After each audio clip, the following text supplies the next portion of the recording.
자, 여러분들. 자, 우리 이제 국가직 시험 보셨죠? 자, 어떻게 좀 이렇게 만족할 만한 성적을 거두셨는지 되게 궁금한데요. 자, 아무튼 고생들 너무 많으셨어요. 이런 시험 끝나고 해설 강의 할 때마다 매번 느끼는 거지만 얼마나 많은 그 긴장감 속에서 이 시험을 임해하셨을까 하는 그런 어떤 생각을 많이 하게 되거든요. 고생들 정말 많으셨고, 총평에서도 이렇게 잠깐 말씀을 좀 드렸었는데 사회에 지금 나책형 중심으로 해가지고 이제 말씀을 드릴 건데요. 그 전반적인 어떤 주제는 우리가 평소에 다루는 익숙한 주제였어요, 전부 다. 그런데 이제 문제는 뭐였냐면 경제 문제 같은 경우에 조금 18, 19, 20번이 좀 이렇게 연달아서 조금 생각해 봐야 될 것들, 친숙한 주제이긴 하나 좀 그런 부분에서 좀 난이도 있는 그 내용을 물어봤다는 거죠. 그다음에 이제 정치화법 같은 경우에는 그렇게 어렵진 않았는데 뭐 국회에 관련된 일반적인 어떤 세부적인 상황까지 좀 알아야 되는 부분, 국회법까지 좀 동원을 했더라고요. 뭐 그런 것들, 그다음에 이제 사회문화에서 어떤 계층구조에 관련된 것을 좀 복합적으로 해야 되고, 그다음에 정치화법의 상속에 관련된 부분, 그런 문제들이 조금 어려웠게 느끼는 그런 부분이 좀 있었지 않을까 싶어요. 그러니까 만만치 않은 문제였어요. 친숙한 주제이나 만만치 않은 문제들이었다 하는 생각을 하고요. 그리고 그래서 우리 여러분들 지금 막 좌절하시고 뭐 그러신 분도 혹시 계실지 모르겠는데 좀 괜찮아요. 그러니까 조금 더 결과를 좀 지켜보자고요. 조정 점수라는 게 있는 거니까 그런 부분에서 마음을 조금 담대하게 가지시고 이 해설 강의 그래서 그 지식을 다시 한번 확인하시기 바랍니다. 이것이 끝이 아니잖아요. 우리 여러분들 지금 준비하시는 과정 속에서 다음 시험도 있는 거고 그런 측면에서 조금 더 자기 자신을 좀 이겨내실 수 있는 그런 힘을 좀 길러내실 걸 당부드리면서 자, 해설 강의 좀 말 그대로 컴팩트하게 좀 진행할 수 있도록 하겠습니다. 자, 1번 문제부터 보시면 그러니까 정치를 바라보는 관점에 관련된 거죠. 그러니까 아파트 입주민들의 회의를 정치 현상으로 보는가라고 했을 때 예 그랬으니까 가는 집단 현상설이 될 거고, 그 다음에 여기는 국가 현상설이 되겠죠. 됐죠? 그러면 1번 집단 현상설은 다원화된 현대사회의 정치 현상을 설명하기 어려운 게 아니라 용이하죠. 나가 그런 거고요. 그 다음에 2번 자, 가는 공공시설 설치 지역 선정을 둘러싼 지방자치단체 간의 갈등을 정치 현상으로 본다 그랬어요. 그러면 당연히 집단 현상설에서는 자, 이 지방자치단체라고 하는 건 국가기관이죠. 기관이 하는 것도 정치 현상에 포함해서 보는 거니까 정답 2번 고르시면 되겠고, 3번 자, 나는 가족 간 유산 상속을 둘러싼 갈등을 정치 현상으로 보는 게 아니라 그거는 가족이라고 하는 사회 집단에 나타난 거니까 보지 않는다. 틀렸고요. 자, 그다음에 4번 나는 국가현상설은 국회의원의 입법 활동을 정치 현상으로 보지 않는다. 틀렸죠. 국회의원은 국가기관이죠. 국가기관이 하는 거는 정치 현상으로 본다. 이렇게 보시면 되겠습니다. 정답 2번 고르시면 되겠고요. 자, 그다음에 2번 문제가 약간 지엽적인 4번 선지 때문에, 그죠? 4번 선지 때문에 이런 것까지 우리가 외워야 하느냐라고 했는데 옳지 않은 거 고르는 거니까 너무나 명백했어요. 답이 1번으로 빵 하고 처음에 주어지는데 1970년대 냉전체제 강화래요. 이 말이 틀린 거죠. 그죠? 1970년대라고 하는 건 냉전의 완화기예요. 냉전 완화. 맞죠? 그러니까 냉전의 어떤 이라고 하는 거는 그 제2차 세계대전 직후에 1940년 중반 후반 그다음에 50년대 초까지가 냉전이고 그다음에 60년대 후반부부터 냉전이 완화되고요. 아시겠죠? 그 시기적인 흐름이 맞지 않습니다. 자, 그래서 1번이 틀렸고요. 그러니까 이거는 1번 선지는 1950년대 그죠? 또는 그렇게 대한민국 정부 수립 초기에 해당하는 사례라고 보시면 되겠고, 그다음에 이제 88년도에 북방 외교 2번 맞는 거고요. 3번 그래서 90년대 탈냉전의 흐름 속에서 실리 중심 외교 펼치고 있고, 그다음에 4번 선지 같은 경우는 아마 이런 것들까지 다 외우시는 분들은 아마 전국의 수험생 중에 아무도 안 계실수라 보는데 그냥 그런 맥락이 있구나 정도 알아두시면 되겠습니다. 그래서 전반적인 흐름 속에서 냉전, 그다음에 냉전의 완화, 그다음에 탈냉전에 가는 흐름들, 그죠? 그거 흐름 잘 기억하시면 정답은 1번 고르시면 되겠고요. 그다음에 3번 문제로 가겠습니다. 3번 문제는 선거구제 변화인데 지금 보니까 총 의원 수는 36명이랍니다. 그러면 여기는 선거구 수가 몇 개예요? 하나, 둘, 셋 해서 9개죠. 9개 선거구에서 36명을 뽑았으니까 한 구역에서 몇 명? 4인 선출한 중대선거구제죠. 중대선거구제인데 자, 이제는 66에 36이죠. 그러니까 뭐로 바뀌었다? 소선거구제예요. 소선거구제. 그래서 문제를 요약하면 거창하게 그림 나오겠지만 요약하면 한 구역에서 여러 명 뽑는 방식에서 한 구역에서 한 명 뽑는 방식으로 바뀌었다는 거예요. 아시겠죠? 자, 그래서 소선거구제에 해당하는 특징 고르라 이렇게 생각하시면 되겠습니다. 그래서 기업번 유권자와 대표 간 유대관계 형성이 어려워져요? 아니죠. 틀렸죠. 그러니까 뭐냐면 이때는 이 지역에 있는 사람들의 대표가 4명이에요. 그러니까 1대1 대응이 힘들죠. 근데 여기는 우리 대표 하나, 우리 대표 하나, 우리 대표 하나예요. 대표와 유권자 간의 유대관계 또는 친밀성이랄까. 자, 그런 것들이 훨씬 그런 어떤 반응성 그런 것들을 높일 수 있는 거예요. 틀렸고요. 니은번 군소정당 난립으로 전국이 불안해질 수 있는데 소선거구제는 한국에서 한 명 뽑기 때문에 군소정당이 난립되는 게 아니라 거대 정당들이 출연하는 게 용이에요. 그래서 양당제로 가서 전국이 안정됩니다. 전국이 안정되는 특징을 갖습니다. 그래서 니은번도 틀렸고요. 그다음에 디귿번 유권자가 후보자에 관한 상세한 정보를 얻기가 유리하다. 맞죠? 후보자들이 적게 출마해요. 중대선거구제에 비해선. 그래서 관심도 높아지고 파악도 용이해지고 그래서 디귿번 좋고요. 그다음에 사표가 많이 나오죠. 그 대신 소선거구제는. 그래서 정당 득표율과 의석률의 격차가 커진다. 예, 사표가 많기 때문에. 그래서 디귿번, 니을번이니까 정답은 4번 고르시면 되겠습니다. 됐죠? 그렇게 어렵지 않게 풀 수 있었던 문제라고 보고요. 그다음에 4번 문제 가겠습니다. 자, 복수 정당제 유형 그랬어요. 단골 메뉴예요. 그죠? 자, 국정의 책임 소재가 명확한가? 아니요. 예 그랬어요. 여기는 다당제. 그죠? 자, 여기는 양당제. 됐죠? 그러면 1번. 의원 내각제를 채택한 국가의 경우 가이면서 다당제이면서 그랬어요. 그러면 과반수가 안 나와요. 다당제에서는. 과반수가 안 나옵니다. 제가 이거 많이 말씀드렸죠. 그죠? 그러니까 다당제에서는 과반수가 안 나오는 게 일반적이에요. 그래서 사르토르라는 학자는 과반수가 안 나올 때를 다당제라고 정의할 정도예요. 규정할 정도입니다. 아시겠죠? 그래서 과반수가 안 나와요. 그러면 연립정부가 구성되는 일이 흔히 발생한다. 그래서 1번 정답 되는 거고. 그다음에 2번. 자, 가해에서는 정당 간 대립이 발생할 때 중재가 비교적 어려운 게 아니라 이건 양당제의 단점이죠. 예, 정당 간 대립할 때 말려줄 수 있는 제3의 정당이 있다는 거죠. 다당제는. 아시겠죠? 자, 그래서 2번 틀렸고요. 3번. 자, 양당제 국가가 그렇다고 해서 반드시 2개의 정당만 존재하는 건 아니에요. 주요 정당, 주요 경쟁 정당이 2개라고 하는 거지 정당이 딱 2개만 있는 게 아니라. 아시겠죠? 자, 그래서 틀렸고요. 그다음에 4번. 나가 가보다 더 민주적이다. 이렇게 그러니까 복수 정당제 자체가 민주적인 거예요. 그러니까 이거에 우열을 나눌 수 없어요. 아시겠죠? 둘 다 민주적인 겁니다. 그러니까 일당제가 비민주적인 거예요. 일당제가. 아시겠죠? 정답은 1번 고르시면 되겠고요. 자, 그다음에 5번 문제인데 5번 문제에서 헌법 규정과 국회법 규정을 좀 이렇게 1번에서 물어봤어요. 이제 옳은 거 고르는 건데 여러분들이 이것이 좀 약간 좀 마음에 걸리더라고요. 여기서 좀 이렇게 고민을 많이 하셨겠구나. 그러면 국회는 의장 1인과 부의장 2인을 국회에서 자체적으로 선출하고까지 여기까지는 맞지만 임기는 2년이에요. 그들의 임기는 2년. 그래서 여러분들 그 20대 국회 개원한 21대 국회 개원한 다음에 그 전반기 국회의장은 누구고 후반기 국회의장은 누구고 이렇게 해서 바뀐 거를 혹시 시사적인 걸로 뉴스나 그런 정보를 들으신 분들 같은 경우에는 아마 문제를 그래도 접근하기 쉽지 않았을까 좀 싶은데, 그러니까 전자는 맞습니다. 헌법 규정에 따라서. 근데 후자는 저기예요. 그 국회법 관련 규정이거든요. 이게.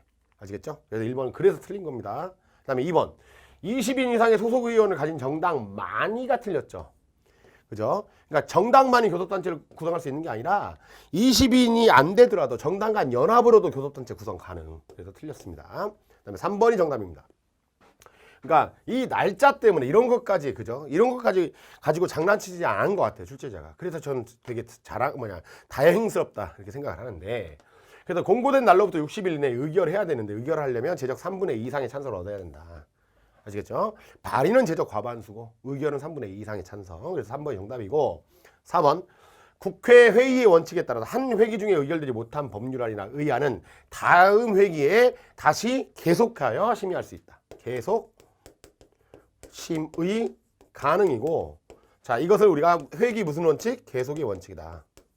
회기 계속의 원칙이다. 아시겠죠? 자, 그래서 일사부재의 원칙, 회기 계속의 원칙, 공개의 원칙, 뭐 그런 것들 있잖아요. 그죠? 자, 좋아요. 자, 그래서 5번이 1번하고 3번 선제 국회의원 임기가 4년이니까 의장의 임기도 당연히 4년이 아닐까라고 생각하시는 분들이 계실까봐 좀 그런 것들이 높아지면서 좀 염려가 되네요. 정답은 3번 고르시면 되겠고요. 자, 그 다음에 6번도 좀 이렇게 지엽적으로 이렇게 나왔는데요.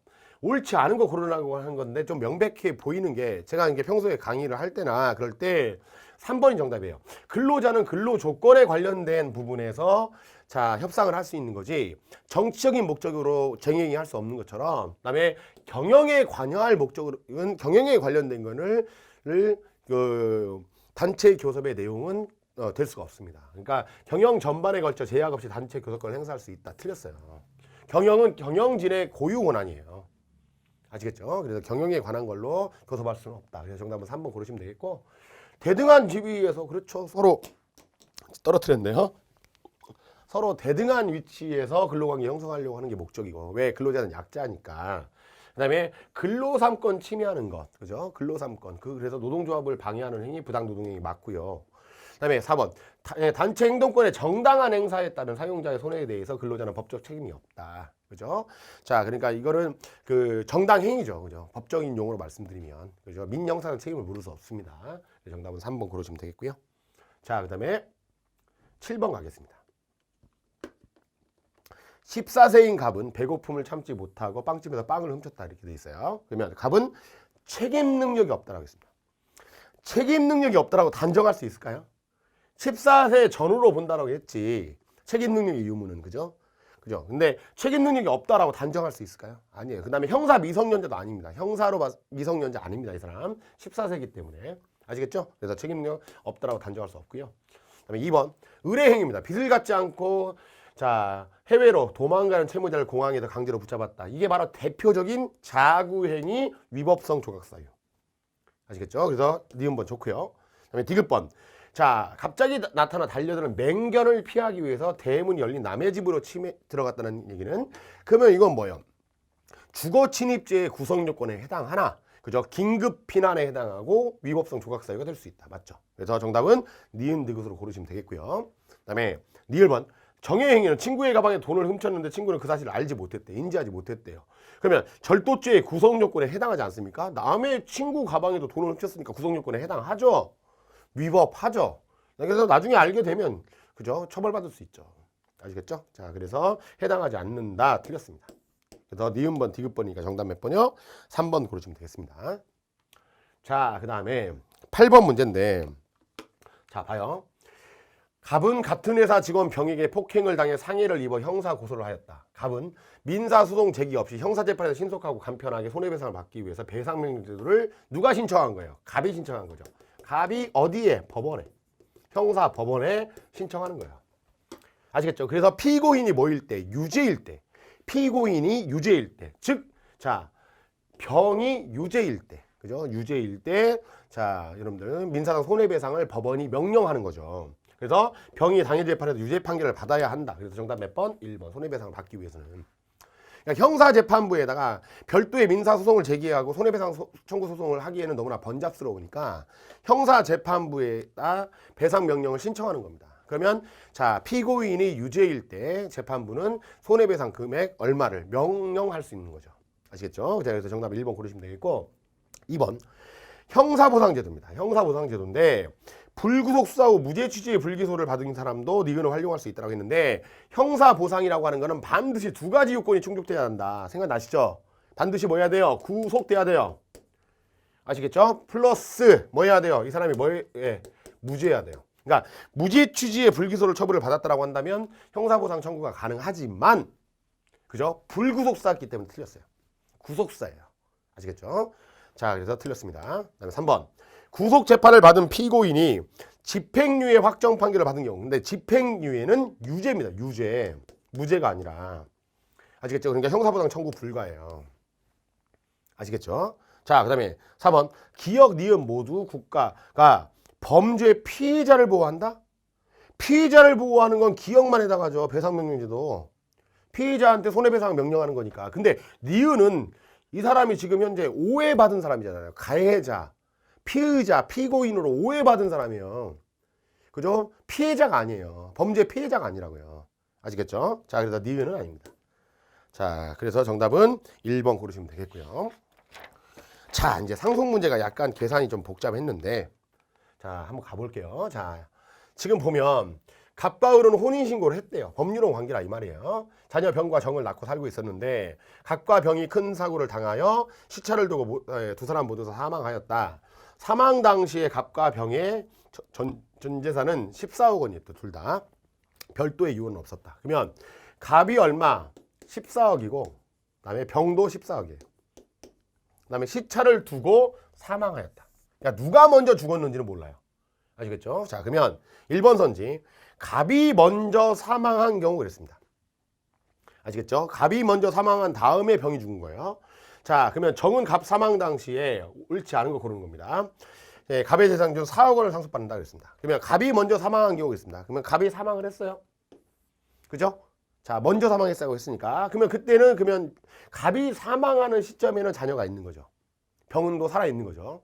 그러면 1대 1대 1.5니까 4억 얼마예요? 6억이에요.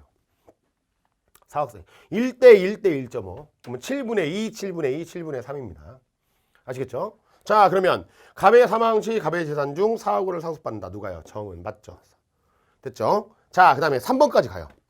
자, 병이 먼저 사망한 경우가 아니라 이제 3번이 자, 갑이 먼저 사망하고 병이 나중에 사망한 경우 이렇게 됐죠. 자, 그러면 3번 선지 한번 해볼게요. 그래도 1번은 맞는 선지고요. 옳지 않은 거 고르는 거예요. 그 다음에 3번 선지. 갑이 먼저 사망을 했습니다. 그러면 4억, 6억으로 상속한 다음에 병이 나중에 사망을 했대요. 그러면 병의 재산은 이제 18억이 되는 거예요. 18억이 되는 겁니다. 됐죠? 자, 그러면 얘의 재산은 누가 가져요? 병의 재산은 병은 지금 배우자가 없고 자녀도 없으니까 부모인 을한테 간다 이거죠. 그죠? 자, 그러면 6억 더하기 얼마? 14억이니까. 4억 더하기 18억이죠. 18억. 14억에다가 4억이니까 18억이 되죠. 그래서 얼마? 18이니까 얼마? 24억이죠. 자, 그래서 자, 을은 최종적으로 24억 원을 상속받는다. 어때요? 맞죠? 됐죠? 그러면 1번 선지하고 3번 선지가 해결이 됐어요. 그러면 이제 갑이 먼저 2번 선지하고 4번 선지. 병이 먼저 사망한 경우에 그렇죠? 그러면 병이 먼저 사망했어요. 그죠? 그러면 얘의 재산이 14억인데 14억은 이 애하고 이렇게 상속을 하죠. 자녀가 없으니까 부모님한테 가죠. 자, 그러면 갑은 기존에 14억이 있는 상태에서 자, 7억이 오는 거예요. 그다음에 여기가 7억이 되는 거고.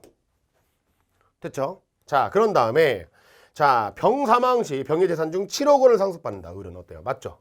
그래서 3번 더 맞습니다.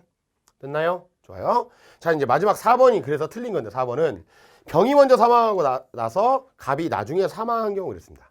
그러면 이제 갑이 사망했어요. 그러면 21억을 자, 여기 계산하기 좀 복잡하니까 이쪽으로 할게요. 그러면 21억을 갑의 재산 21억을 자, 누가 상속합니까? 자, 자녀인 정과 그다음에 배우자인 을이 1대 1.5로 아시겠죠? 그러면 지금 정 걸 물어봤으니까 그죠? 그러면 21억을 곱하기 정 같은 경우는 곱하기 5분의 2입니다. 5분의 2.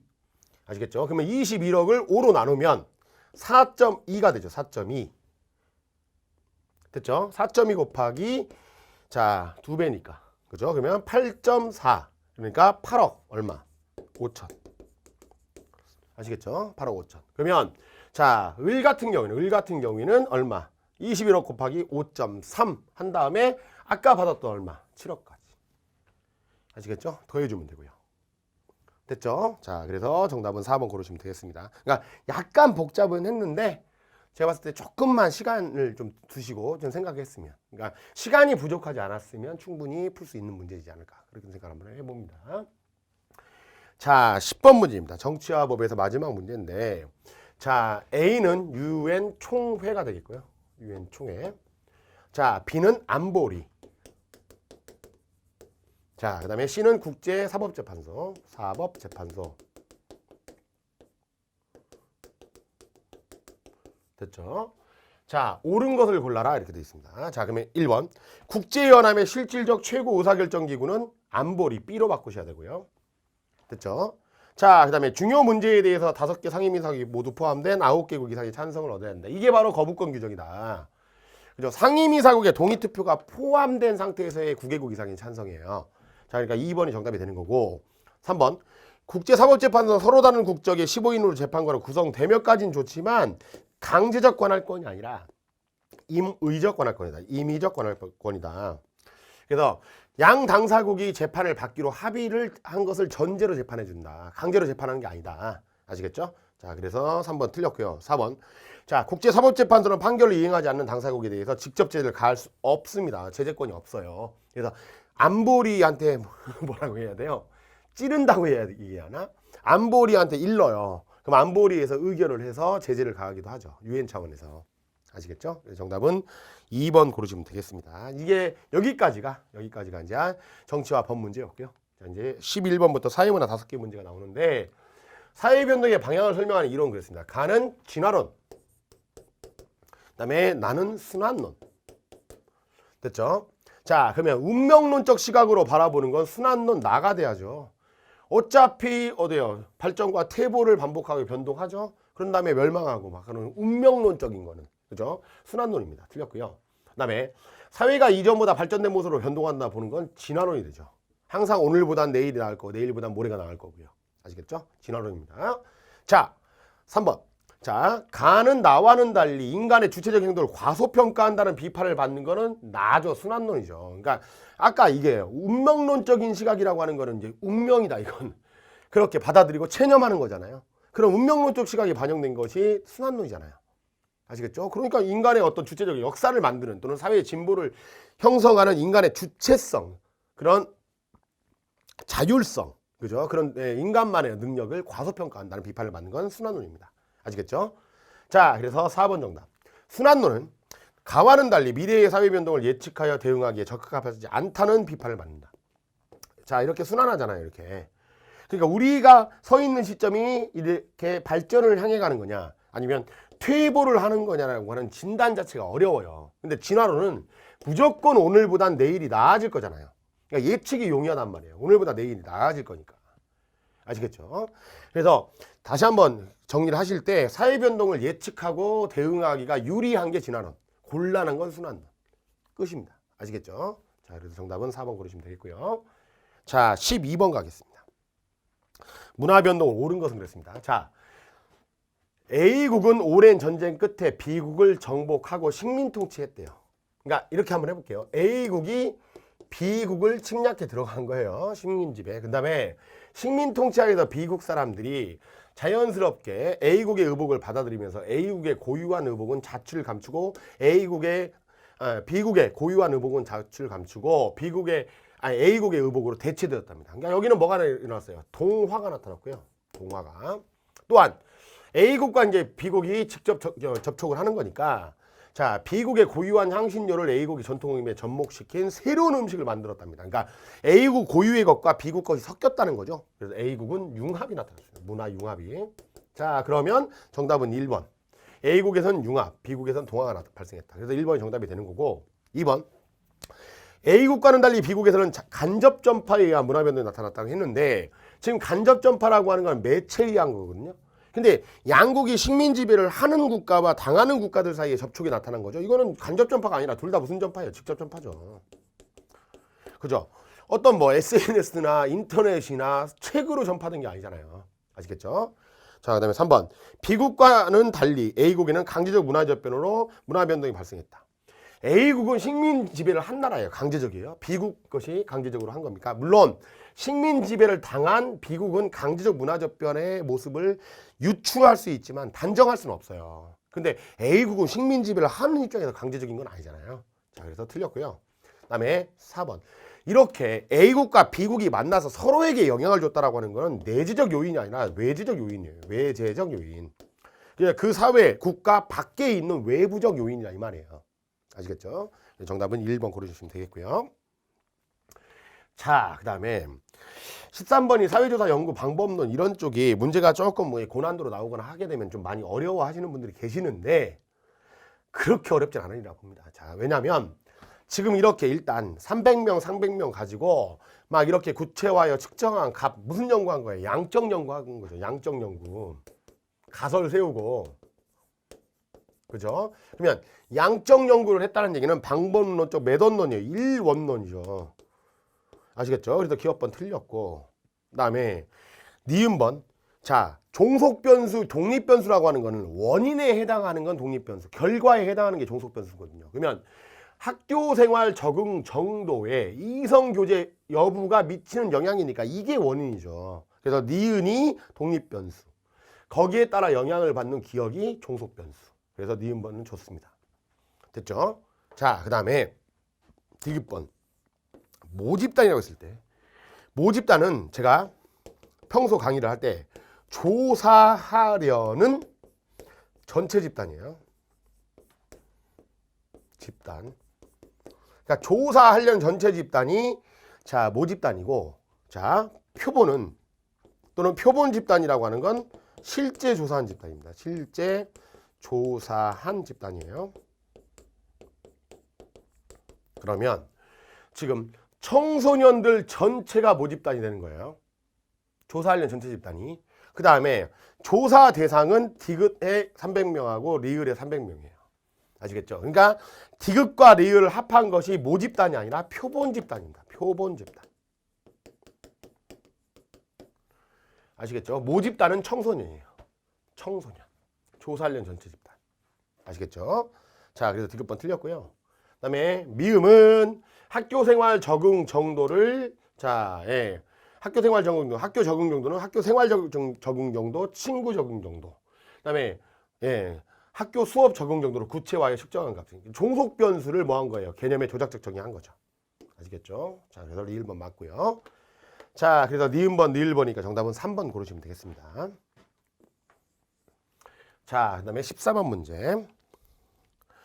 자, 14번은 아마 리을번 때문에 조금 헷갈려 하지 않을까 싶은데요. 장남은 귀속주의죠. 그 다음에 디귿. 자, 평사원, 사원, 회사원. 자, 그 다음에 은행창. 그죠? 성취주의에 해당한다. 그래서 좋고요. 그 다음에 니은번인데, 봐요. 갑은, 자, 세모은행, 네모회사 중 어디에 취업하는 것이 가족의 경제적 어려움을 해결하기 위해서 좋을지 고민했대요. 그죠? 자, 고민한다고 해서 무조건 역할 갈등이 아니고요. 역할 갈등은 반드시 역할의 충돌이 있어야 돼요. 요구되고 기대, 그 어떤 지위를 갖고 있으면 그 지위로부터 기대되는 어떤 행동 장식들이 충돌을 해야 돼요. 근데 나는 지금 여기 갈까 고민하고 있어요. 아시겠죠? 자, 뭔가에 요구되는 상황이 아니라 자기가 하고 싶은 거, 갖고 싶은 지위 사이에서 또는 속하고 싶은 집단에서의 충돌이 나타나기 때문에 이건 역할 갈등이 아닙니다, 여러분들. 그죠? 자, 예, 많이 말씀드렸던 내용이고, 그 다음에 디귿번, 리을번. 세모은행의 지점자로 승진하고 중산층이 되었다라고 했습니다. 그렇죠? 그러면 근데 여기 빈농이라고 나와 있죠. 빈농이라고 하는 얘기는 아버지는 대단히 가난했다는 얘기예요. 자, 그런데 보니까 지점장으로 승진하고 중산층이 됐다라고 하는 얘기는 하층에서 예를 들어서 중간층으로 올라갔다는 얘기죠. 부모 세대에 비해서는. 그리고 자기 세대 내에서도 이동이 나타났죠. 그다음에 부모 자식 간의 이동도 나타났죠. 부모는 하층이었는데 중류가 된 거니까. 그래서 디귿번 좋습니다. 그다음에 니을번.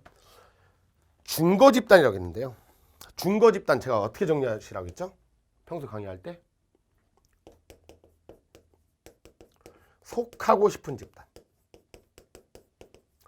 본인이 속하고 싶은 집단.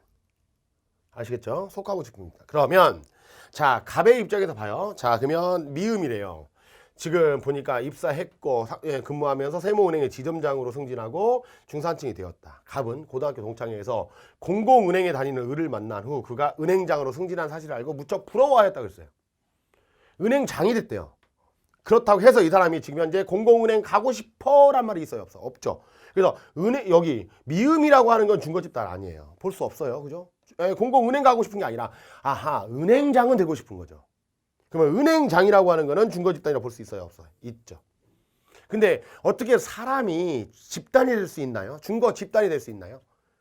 근데 이렇게 보는 거예요. 그 개념 자체의 내용은 은행장은 그죠? 단순히 은행장이라고 하는 그 한 사람을 의미하는 게 아니라 은행장의 지위를 갖춘 그런 그룹, 그죠? 사람들의 어떤 집단에 속하고 싶다예요.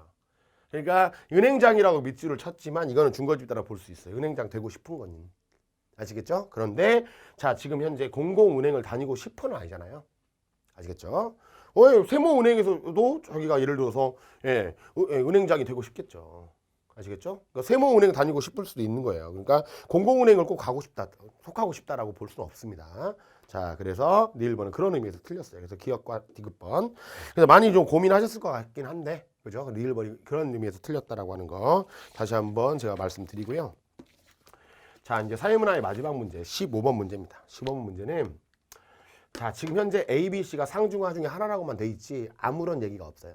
자, 근데 1번 갑국의 계층 구조가 피라미드형 그랬습니다. 자, 하나하고 지우고 하나하고 지우고 할게요. 자, 그러면 갑국의 계층 구조가 피라미드라고 한다면 그죠? 10, 30, 60으로 나와야죠.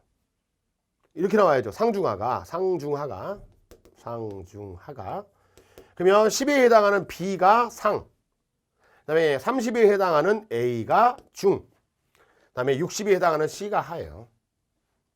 아시겠죠? 그러면 을국의 계층 구조를 한번 해볼게요. BAC 구조예요. BAC의 구조. 그러면 25, 60, 그죠? 25, 60, 15예요. 아시겠죠? 그러면 모래시계 형이 아니라 뭐예요? 다이아몬드. 다이아몬드. 됐죠? 자, 그래서 1번 틀렸고요. 그다음에 2번. 갑국의 하층 비율이 상층 비율의 2배라면 2배 차이 나는 거예요. 갑국의 하층 비율이 상층 비율의 2배라면 그렇습니다. 그죠? 그러면 2배 차이 나는 건 이거하고 이거 한 개밖에 없잖아요. 그러면 하층 비율이 상층 비율의 2배라면 그렇습니다. 그죠? 이러면 이게 하, 상층 비율 이게 상, 이렇게 되는 거죠. 그죠? 그러면 갑국의 계층 구조는 타원형이 아니라 뭐예요? 모래시계죠. 모래시계. 됐죠? 자, 그래서 2번도 이렇게 정리하시면 돼요. 틀렸습니다. 그다음에 3번. B에서의 A로의 이동이 하강 이동이고 B에서 C로 가는 것이 상승 이동이 돼요. B가 중복돼 있어요. B에서 A로 가는 것은 하강 이동입니다. B에서 C로 가는 건 그러면 이 B라고 하는 것이 중복돼 있으니까 하나는 내려가는 거고 하나는 올라가려면 B는 중일 수밖에 없어요. 아시겠죠? 을고 물어봤으니까 B는 중이에요. 그러면 B에서 A로 가는 거는 하강이래요. 그러면 이게 하란 얘기죠. 이게 하. 그다음에 자, B에서 C로 가는 거는 상승이 됩니다. 중에서 상으로 가는 거예요. 아시겠죠? 그러면 자, 상중하가 이렇게 되는 거예요. 상, 중, 하가 15. 그죠? 그다음에 중이 얼마? 25. 아시겠죠? 그다음에 하 얼마? 60%죠. 그러면 을국의 계층 구조는 다이아몬드가 아니라 뭐예요? 피라미드죠. 피라미드. 이해되시죠? 자, 그러면 이제 4번 정답이네요. 자, 옳은 것이니까. 자, 갑국의 하층 비율과 을국의 중층 비율이 동일하다면. 자, 정답, 싹 지우고. 갑국의 하층 비율과 을국의 중층 비율이 동일하다면. 그러면 갑국의 숫자와 을국의 숫자하고 같은 게 딱 이거네요. 아시겠죠? 자, 이거네요. 60밖에 없잖아요. 자, 그러면 이 갑국, 이거는 갑국에서 하래요. 자, 그다음에 을국은 중층이 이게 60%가 중이래요. 그러면 사회 통합에 유리한 계층 구조를 갖는 건 중층이 많은 거죠. 중층이 많은 거예요. 그러면 중층이 60%인 을국이 된다. 그래서 4번 정답 되겠습니다. 그러니까 안정적이고 사회 통합에 유리하고, 그죠? 긍정적인 게 바람직한 계층 구조가 다이아몬드니까요. 중층이 많은 거예요. 자, 그래서 정답은 4번 고르시면 되겠습니다. 됐나요? 좋아요. 자, 이제 16번 문제부터 이제 경제인데, 자, 보세요. 옳지 않은 건데, 아마, 뭐 확대 재정 정책이나 통화 정책 모두 다 실질 GDP가 감소했다라고 하는 거니까. 아시겠죠? 그러니까 물가가 뭐 한 거예요? 하락하는 게 침체, 경제 침체. 실질 GDP가 감소하고, 그러니까 총수요가 감소하니까. 봐요.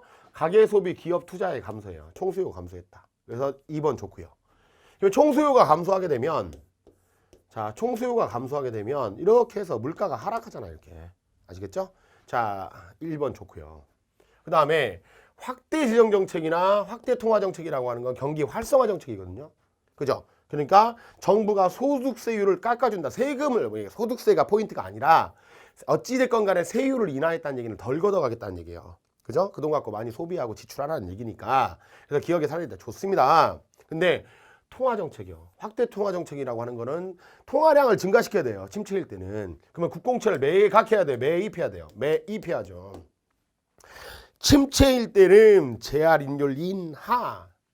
그죠? 지급 준비율 인하. 그죠? 대책이 국공채 매입.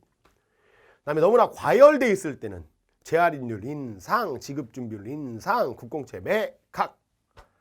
아시겠죠? 자, 그래서 통화량을 증가시켜야 되니까 국공채 매입이에요. 돈 주고 사와야 돼요. 중앙은행이 시중에 돈을 주고 사와야 됩니다. 매입입니다. 정답은 4번 고르시면 되겠고요. 옳지 않은 거니까. 자, 17번. 제가 이 문제 이런 것들 제 교재에서 특히 기업의 합리적 선택이라고 하는 부분에서 꼭 나오는 유형은 이런 거다. 그죠? 말씀드렸죠. 그때 평균 수입이라고 하는 거는 하나당 수입이다. 하나당 수입. 아시겠죠? 하나당 수입. 아시겠죠? 그다음에 자, 총 비용이라고 하는 거는 말 그대로 비용의 총값이죠. 그러면 자, 봐요. 생산량이 한 개 증가할 때 총 수입의 증가분은 한 개 팔면 1,000원이었어요. 하나당 수입이 1,000원이래요. 두 개 팔면 2,000원. 세 개 팔면 3,000원. 네 개 팔면 4,000원. 다섯 개 팔면 5,000원. 여섯 개 팔면 6,000원. 일곱 개 팔면 7,000원이야. 그러면 총 수입의 증가분은 1,000원으로 일정하다. 으로 일정. 틀렸고요. 2번.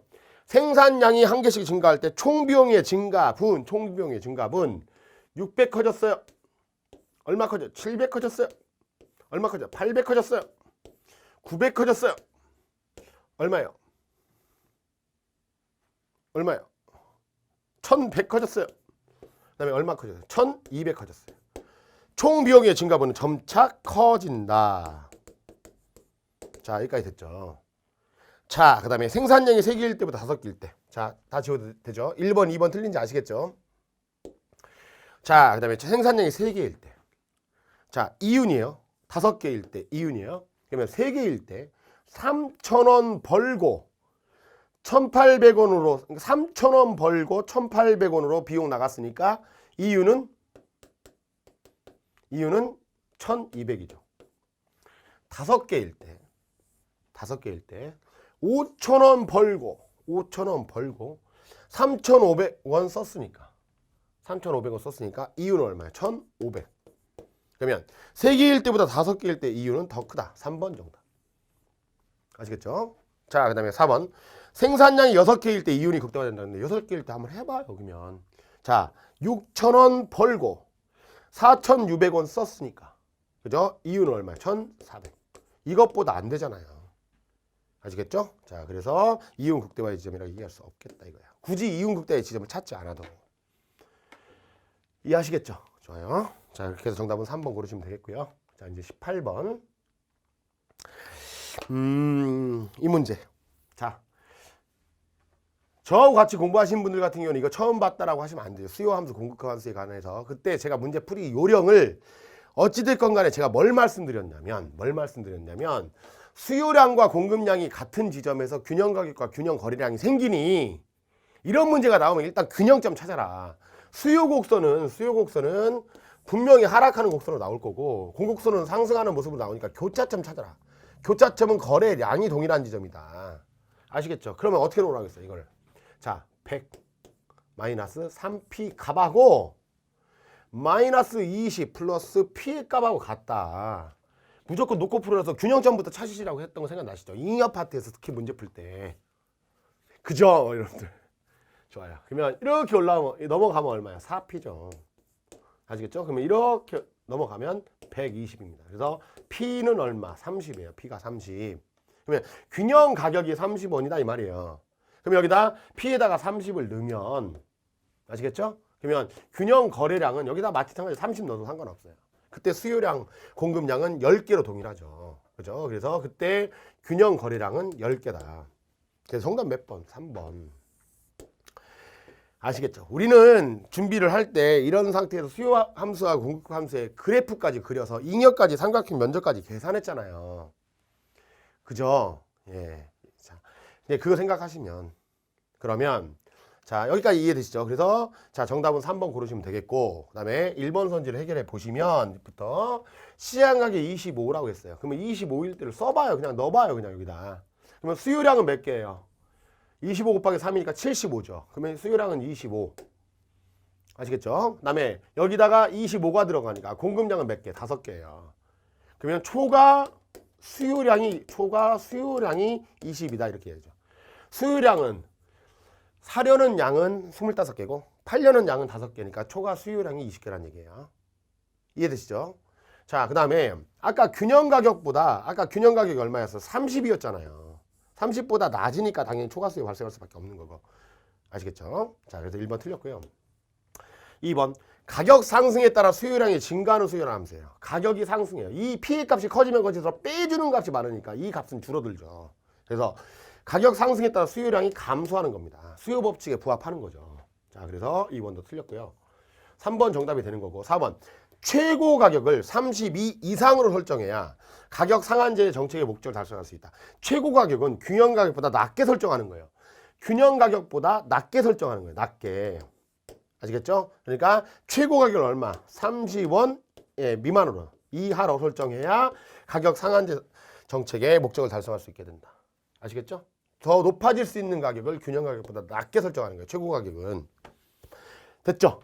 그래서 이런 문제 나오게 되면 빨리 균형점부터 파악하세요. 균형점. 아시겠죠? 그때 수요량과 공급량이 같은 점에 균형 가격과 균형 거래량. 자, 그래서 정답 3번 고르시면 되겠고. 자, 그 다음에 이제 19번 문제도 자, 우리 준비하시는 과정 속에서 이것도 그 경제 파트에 국제거래가 요즘에 많이 트렌드로 많이 뜨고 있다라고 말씀드리면서 여기에서 결론적으로 먼저 말씀드릴게요. 자, 그러면 정답은 몇 번이요? 4번이죠. T 플러스 1년도에 각국의 총 잉여는 무역을 하지 않을 경우에 비교해서 이만큼이 증가한다고 했을 때 자, 교역을 하지 않으면 자, 잉여의 값은 사회적 잉여는 이거예요. 소비자 잉여 이만큼. 생산자 잉여 이만큼이에요. 그래서 지금 노랗게 표시한 이 삼각형 면체의 전체가 자, 교역을 하지 않았을 때 아시겠죠? 교역을 하지 않았을 때 T 플러스 1년이라고 했으니까 됐죠? 자, 사회적 잉여인데 자, T 플러스 1년도라고 했을 때 무역에 참여하게 되면 지금 초과 수요가 발생하고 있죠. 이만큼을 수입해 오거든요. 그러면 소비자 잉여는 가격이 그러니까 P3의 가격에서 거래가 되는 거니까 소비자 잉여는 이만큼이 돼요. 소비자 잉여는. 그죠? 그다음에 국내 생산자 잉여는 이만큼이죠. 생산자 잉여는. 아시겠죠? 자, 그래서 지금 현재 제가 이렇게 표시한 이 삼각형 면적만큼이 사회적 잉여가 증가하는 거예요. 알고 계시잖아요. 그죠? 많이 했죠, 우리 이거. 됐죠? 예, 관세 부과까지도 했어요, 우리는. 관세 부과의 효과까지. 그죠? 근데 관세 부과는 여기서 내지는 않았잖아요. 그러면 자, 이 삼각형의 면적이라고 하는 거는 이 밑변 곱하기 높이 나누기 2잖아요. 그래서 2로 나눴어요. 근데 높이가 얼마냐? P2에서 P3까지다. P2에서 P3. 죄송합니다. 여기가 P0예요. P0. P0고 여기가 P2입니다. 어이구, 오타가 났네요. 그죠? 이걸 왜 못 봤죠? 여기가 Q1, Q2, Q3니까. 그죠? 여기가 P1이고 P0고 여기가 P2예요. 그러니까 높이니까 P0에서 P2. P0에서 P2. 아시겠죠? 그다음에 밑변이니까 Q1에서 Q3. Q1에서 Q3. 맞죠? 아이고, Q1, Q0, Q2네요. 죄송합니다. 그죠? 그러니까 Q1에서 Q2까지. Q1에서 Q2까지. 그죠? 그걸 삼각형으로 나눈 값. 제가 확인한다고 했는데 이 세밀한 거 못 봤네요. 죄송해요. 근데 문제풀이 하다가 제가 딱 발견을 해서, 그죠? 그러니까 여기가 P0, P2. 그 보시죠? 그죠? 그래서 이만큼의 면적이 잉여가 증가한다. 아시겠죠? 그래서 정답은 4번 고르시면 되고. 자, 1번부터 좀 선지를 분석해 드리면, 자, T년도예요. 뭐가 발생하고 있어요? 초과 공급이 발생하죠. 그러니까 자, 수입하는 게 아니라 수출합니다. 이만큼을 수출합니다. 수출. 자, T 플러스 1년에 각국의 교역량이 교역량이라고 하는 건 자, 이거는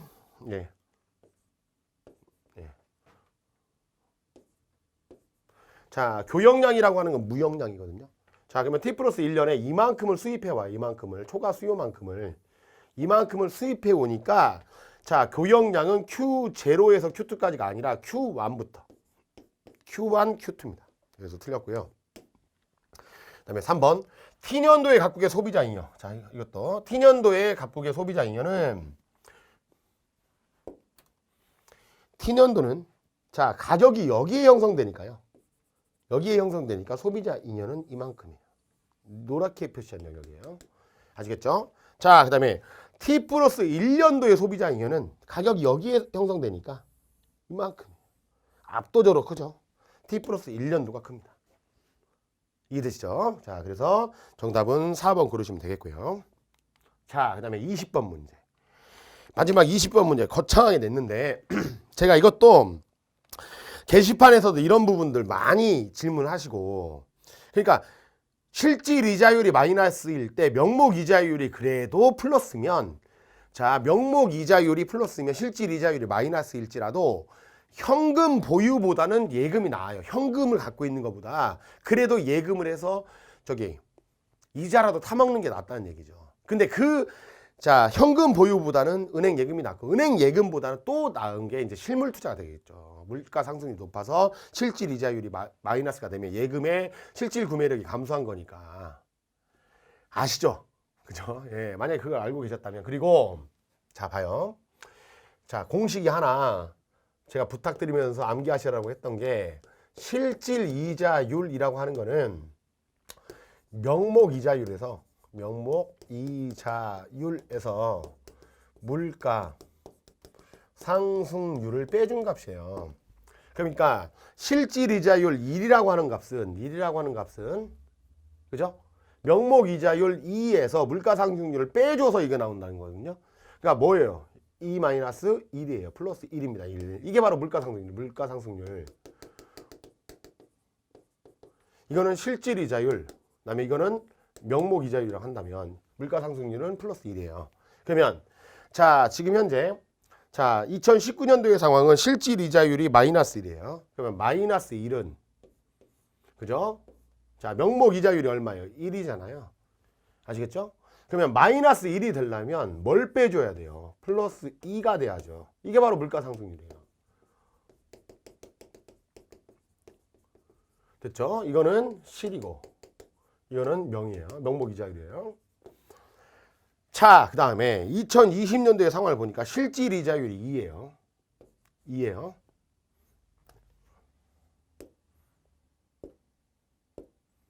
자, 여기다 쓸게요. 2입니다. 이건 실질 이자율이에요. 맞죠? 그러면 명목 이자율이 얼마예요? 1이죠. 명목이에요. 그죠? 그러면 이 값을 가지려면 이 값에서 뭘 빼줘야? 마이너스 1을 빼줘야 돼요. 그죠? 마이너스 1을 빼줘야 마이너스가 플러스가 되는 거죠. 이게 바로 물가 상승률이에요. 그러면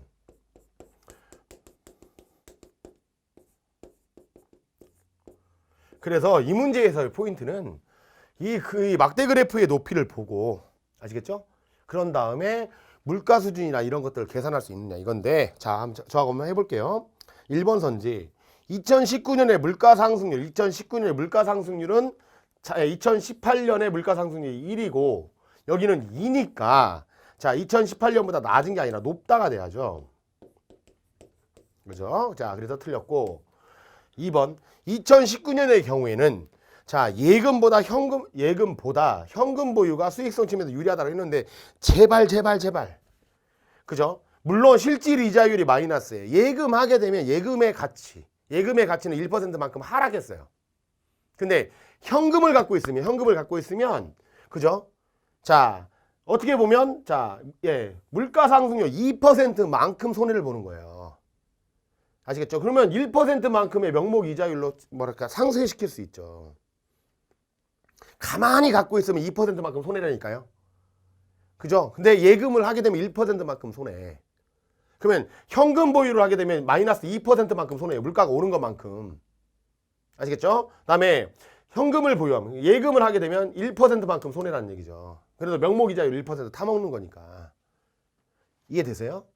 그죠? 그래서 실질 이자율이 마이너스일 때 제가 그랬어요. 그래서 평소 강의할 때 실질 이자율이 마이너스일 때 그래 명목 이자율이 플러스이면 그래도 현금 보유보다는 예금이 낫다. 아시겠죠? 그래서 2번 틀렸습니다. 3번 2020년의 물가 수준은 작년에 비해서 1%만큼 하락했어요. 1%만큼 하락했습니다. 그래서 2019년보다 더 낮아졌다. 그래서 3번 정답이고, 4번 2020년의 경우 2019년보다 화폐 가치가 하락했다고 했는데 물가가 하락했죠. 물가가 하락했어요. 마이너스니까. 물가가 하락하면 화폐 가치는 상승. 아시겠죠? 물가가 상승하면 화폐 가치 하락. 인플레이션. 물가가 상승하면 화폐 가치 하락. 반대로. 자, 물가가 하락하면 화폐 가치는 상승. 그래서 정답은 3번 고르시면 되겠습니다. 와, 그쵸? 예, 그래서 경제 문제 쪽에서 조금 막 만만치가 않았어요. 막 17, 18, 19, 22 나체기 기준으로 연달아 막 나오고 하니까 그 부분에서 좀 당황스러우지 않았을까 싶고요. 그래서 서두에 말씀드린 것처럼 만만치 않은 시험이었습니다. 그러니까 이런 것들이 참 힘들어요. 제가. 그러니까 뭐냐면 여러분들이 분명히 저와 같이 공부하면서 이와 유사한 문제들 많이 풀어봤어요. 근데 중요한 거는 그럼에도 불구하고 이 문제를 맞히는 분들도 계실 거고 또 틀린 분도 계실 거란 말이죠. 네, 그런 자리에서 막 적중했다. 그러면서 저를 막 포장하고 막 그러고 싶지도 않고 저는 그래요. 그러니까 틀리신 분들 같은 경우에는 그렇게 나머지 이제 이후의 시험을 대비하실 때 아시겠죠? 그래서 그런 부분을 좀 신경 쓰시면서 교재에서 특히 다뤘던 문제집에 관련된 내용이랄까 그런 것들을 조금 더 좀 정교하게 다시 한번 익숙하게 풀 수 있는 능력을 배양하시는 것이 정말로 중요하다. 아시겠죠? 이렇게 별도에서 외부에서 막 거창한 문제들이 나오는 게 아니라는 것. 우리가 평소에 학습하고 했던 자료들 속에서 다 나온다라고 생각하시고 그런 소중한 자료들을 좀 더 다지는 그런 여러분들 되시길 바랍니다. 예, 고생들 하셨고요. 예, 해설 강의 이걸로 마무리할 수 있도록 하겠습니다. 수고하셨습니다.